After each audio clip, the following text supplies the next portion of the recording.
Hola amigos, mi nombre es Oscar Díaz, presidente de Viceversa Consulting, para darles la bienvenida a otra edición de Cara y Sello, el podcast de actualidad política, económica y social del Perú, con el análisis de la semana, el primer análisis de la semana del año 2023, junto, como siempre, a José González, gerente asociado de GSG Advisors desde Nueva York, y Juan Carlos Ruiz, vicepresidente de Pacific Latam. Hoy tenemos tres temas, les va el primero.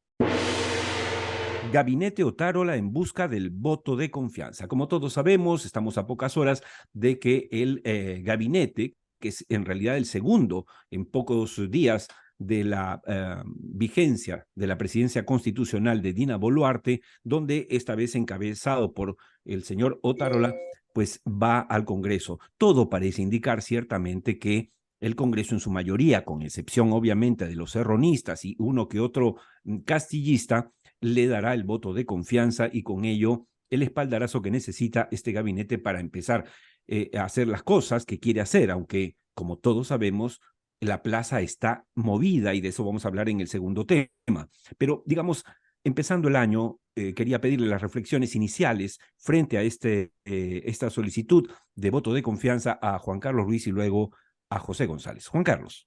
A ver, todo indicaría que ese voto de confianza se va a obtener sin dudas y ni murmuraciones. El bloque opositor en el Congreso se ha rearticulado, ¿no es cierto? Se ha recompuesto y tras la figura de Williams han logrado darle, digamos, esta confianza, digamos, a la presidenta Boluarte y por lo tanto a la estrategia que viene implementando el premier Otárola para poder contener sobre todo el tema de los disturbios, las movilizaciones en el sur del país, que si bien es cierto, es claro y que están influidas por todos lo que son los negocios ilegales o las mafias ilegales del tráfico ilegal de muchos productos, minerales, personas, narcotráfico, etcétera, eso no quita que ese malestar del sur sea también una expresión de un conjunto de territorio nacional que no se siente incluido dentro de un modelo de desarrollo que evidentemente tiene cosas que corregir. Y Eso Juan es una Carlos, cosa. te La recuerdo que es otra, una de las cosas que dijimos la última vez en el último así podcast, es. fue justamente que el carácter, que la única crítica que podríamos hacerlo inicialmente o podríamos hacerle al gabinete de la presidenta Dina Boluarte es que había ausencia de provincias, ¿te acuerdas? Que había mucho Lima y eso se está sintiendo. Sí, claro. De hecho, parte del paquete y lo que le van a pedir en la confianza que le van a dar esta semana es el recambio de esos 1.200 o 1.500 puestos de trabajo que fueron puestos sin perfiles adecuados dentro del gobierno central y los distintos mandos del gobierno central en las regiones.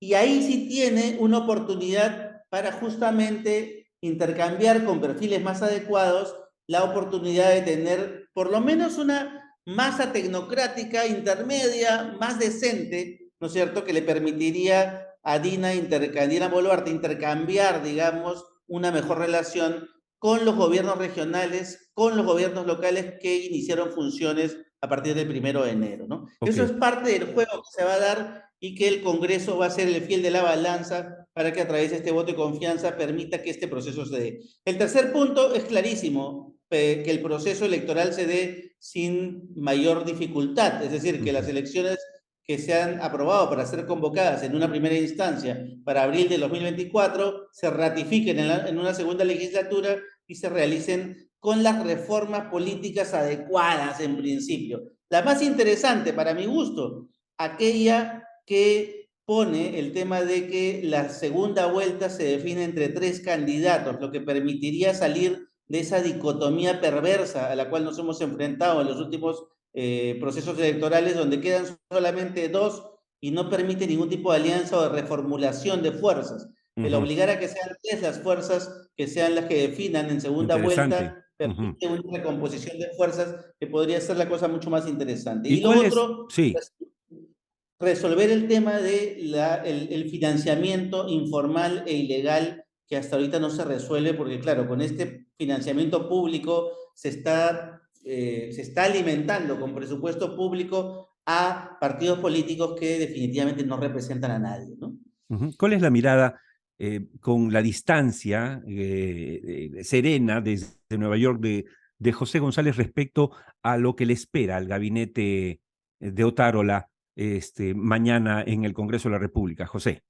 Desde fuera, Oscar, Juan Carlos, luego de la sorpresa del autogolpe y el suicidio político de Castillo, que ha llamado mucho la atención, particularmente del ambiente latinoamericano. El Perú, si recuerdan, hace 40 años Venezuela era percibido como un país en el que no pasaba nada, en donde todo el mundo era feliz y todos eran ricos por el petróleo hasta el Caracazo del año 89, el golpe de Chávez del 92, la elección de Chávez en el 98 y después el tumulto en el que sigue presa Venezuela. En el Perú se había tenido la misma impresión y cuando Castillo comete este suicidio político, llama mucho la atención qué pasó, ¿eh? Y por qué está pasando lo que está pasando, quién es Dina Boluarte y por qué esta protesta social se da y permanece y se sostiene en el tiempo. Ahora, lo que acaba de suceder en Brasil es parte de la misma matriz, lo que sucedió en Estados Unidos ya hace 2 años con el asalto al Congreso, y creo que la lectura de fuera, particularmente de las agencias calificadoras, que son tan importantes en términos de lo que se refiere a la deuda externa peruana, que como sabemos es marginal, en la medida que el Perú es el país más solvente de la región, compensan esa sensación, ¿sí? De revuelta, de precariedad.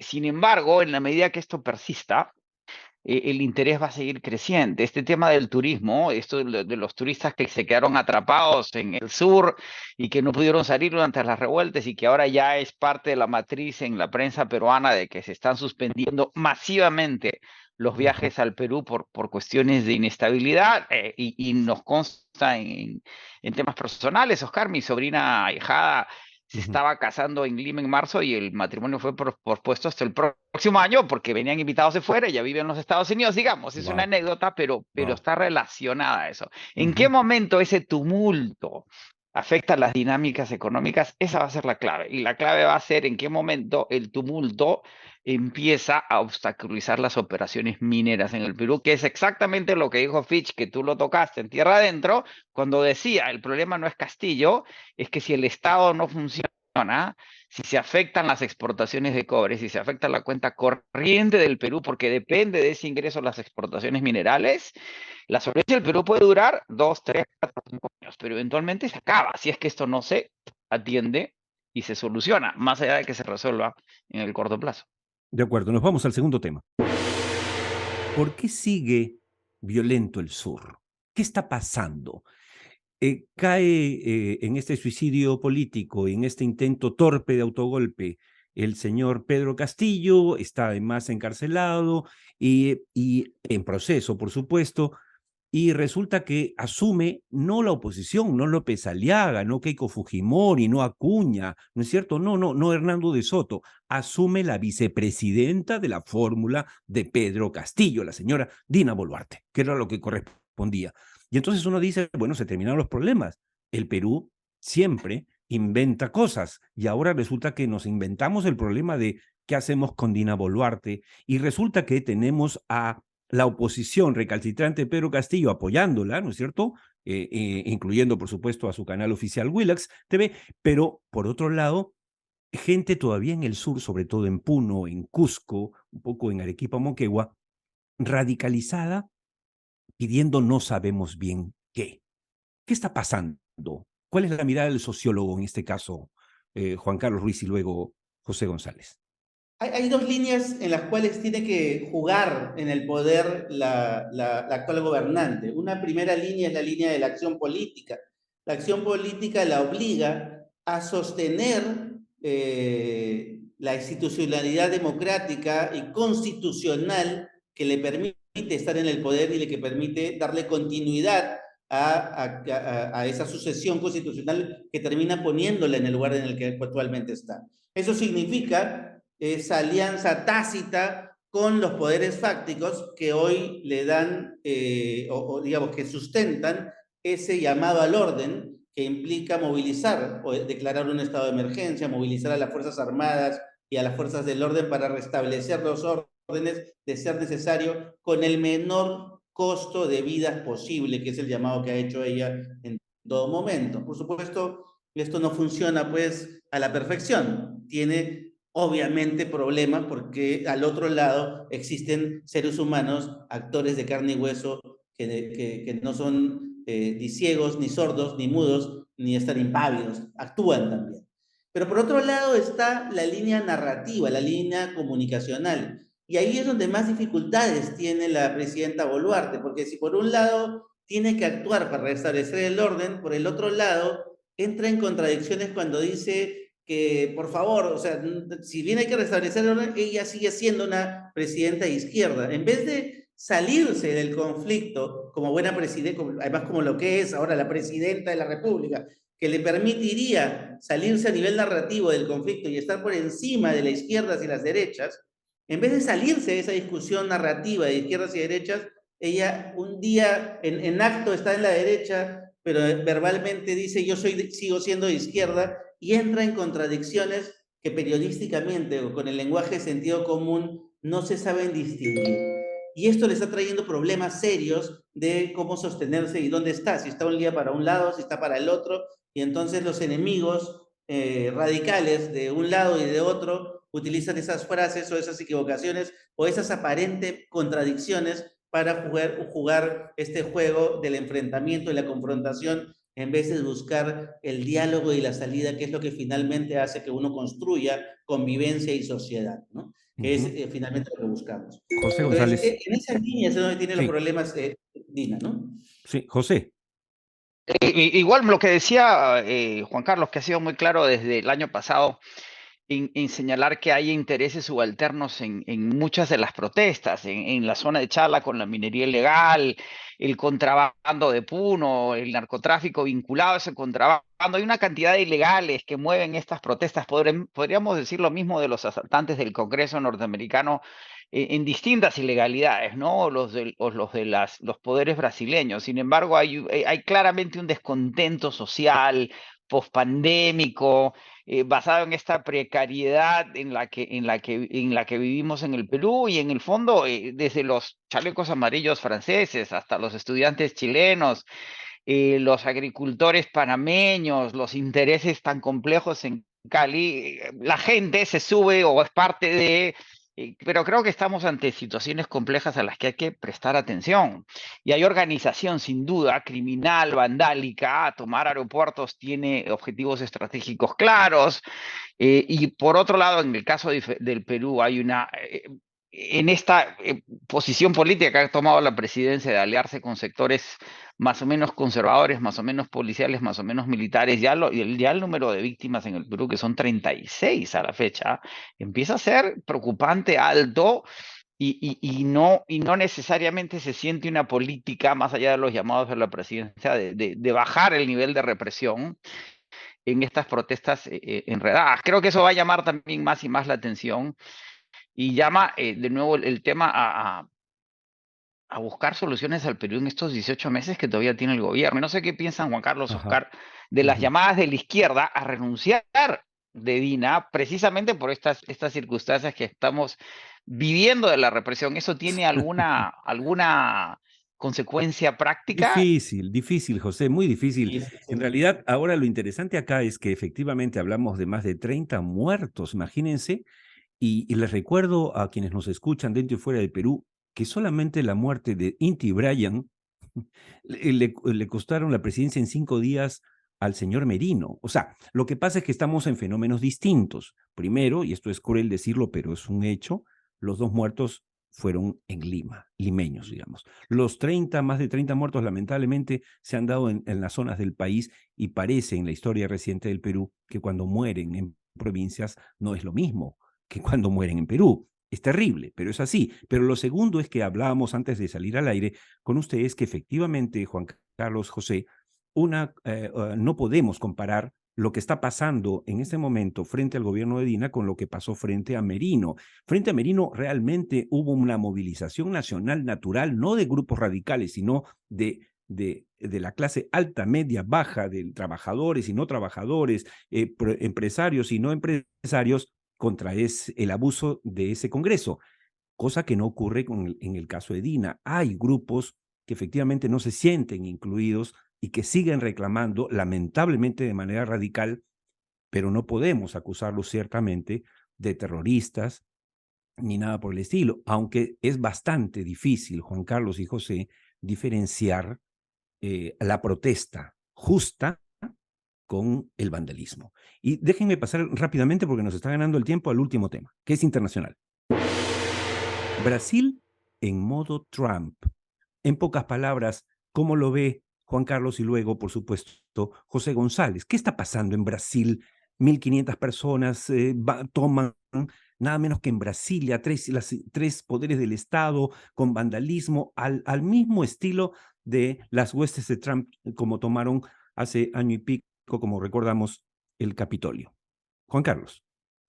A ver, es un fenómeno que evidentemente no es solo brasilero, ¿no? Ya es una práctica que ocurre en Estados Unidos, ocurre en Europa, ocurre en Latinoamérica, ocurre en Brasil. Es decir, hay una población que, claro, puede estar marcada o movilizada por distintos móviles políticos, ideológicos o lo que quieras, pero hay un malestar, un fastidio, un hartazgo en donde se siente que la autoridad electa, no electa o recientemente electa o que esté por entrar en un proceso de transición, no resuelve los problemas de fondo de esas poblaciones o no los representa. Y claro, no hay tolerancia, ¿no? Lo que se está perdiendo es esa tolerancia que normalmente debería caracterizar a una sociedad civilizada, en donde permitimos la convivencia de unos y otros, esa tolerancia normal de una sociedad civilizada, democrática, moderna, eso es lo que se está perdiendo.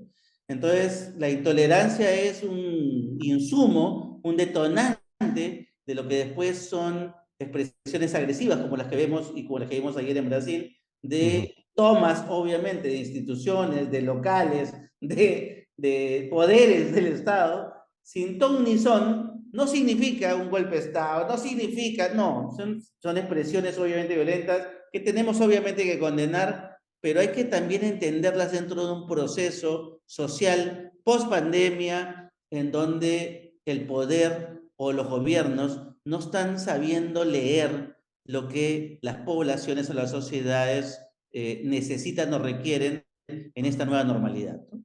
José González, para terminar, ¿la democracia mundial está viviendo su hora más difícil? No, porque creo que hay que entender los problemas contemporáneos en el marco de los procesos históricos más largos, ¿no? Si estudiamos la primera mitad del siglo pasado, problemas similares a los que estamos viviendo en el marco de la Primera Guerra Mundial, de la posguerra y la pandemia de la influencia española generaron el nazismo, que fue el asalto del poder del fascismo alemán y del fascismo italiano. Generaron la Segunda Guerra Mundial, el Holocausto, y después el comunismo soviético generó la Guerra Fría. Lo que tenemos que empezar a reconocer, y lo vimos en la elección del presidente de la Cámara Baja de los Estados Unidos, que tomó 15 balotajes, 15 vueltas para elección, eso no sucedía desde 1859, en donde hubo 44 balotajes para elegir el presidente de la Cámara de Representantes, y el segundo caso fue en 1923, en el que hubo 9. ¿Qué hacen similar el 59 con el 23 en los Estados Unidos? Es el año anterior al inicio de la guerra civil en los Estados Unidos, y en el medio de lo que fue lo que se llamó The Gilded Age, la era dorada, que genera la crisis, el colapso del 29 de la bolsa, la crisis del 33, la Gran Depresión y lo que vino después. Entonces, una gran transición. Ahora, en esa transición, los intereses conservadores están muy removidos, porque no solo se trata de los comunismos socialistas existentes o no existentes, sino de los temas del feminismo, de la liberación del género y el reggaetón encima de todo, ¿sí? Los sectores conservadores que son populares también. Veamos el universo de gente que tomó los tres poderes físicamente en Brasil este fin de semana. Son gentes populares que representan intereses conservadores, lo mismo que habíamos visto en un movimiento de peruano al que lideraba Pedro Castillo, que siendo radical es conservador. Y lo que hay que empezar a entender, ¿por qué tuvimos 15 balotajes para elegir el presidente de la Cámara Baja norteamericana? Porque los sectores más conservadores dentro de los republicanos, que están muy vinculados al trumpismo, se resistieron. Ahora, esos sectores tienen representatividad y hay que reconocer esa representatividad y hay que escuchar a los descontentos de esa representatividad para atenderlos y que no opten por tendencias violentas y vandálicas para tener la cuota de poder que de alguna forma merecen, sencillamente por ser ciudadanos de cualquiera de las repúblicas en las que nosotros existimos.